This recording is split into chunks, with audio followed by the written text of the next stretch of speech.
no politician, no Prime Minister or opposition leader or Premier can make Australia a republic. Only the Australian people can do that through a referendum.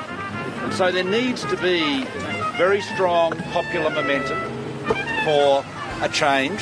There has to be a sense that the time is right.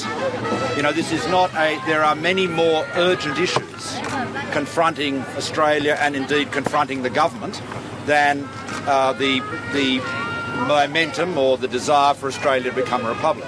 So I think there needs to be the right timing. Now, in 1999, at the time of the referendum, where I led the campaign for a yes vote, and it was defeated narrowly, I took the view then that if you want a referendum to be carried, that's to say, if you don't want to have another heroic defeat, and you want it to be carried, the best time to do that will be after the end of the Queen's reign. Now, that's my opinion. I haven't changed that, but others have different views.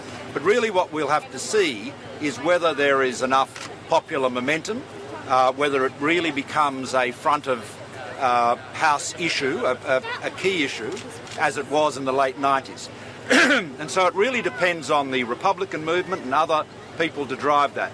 One of the things I've learnt from being chairman of the Republican movement in the past is that if the move to a republic is seen as being politically driven, being driven from the top down, then it won't succeed.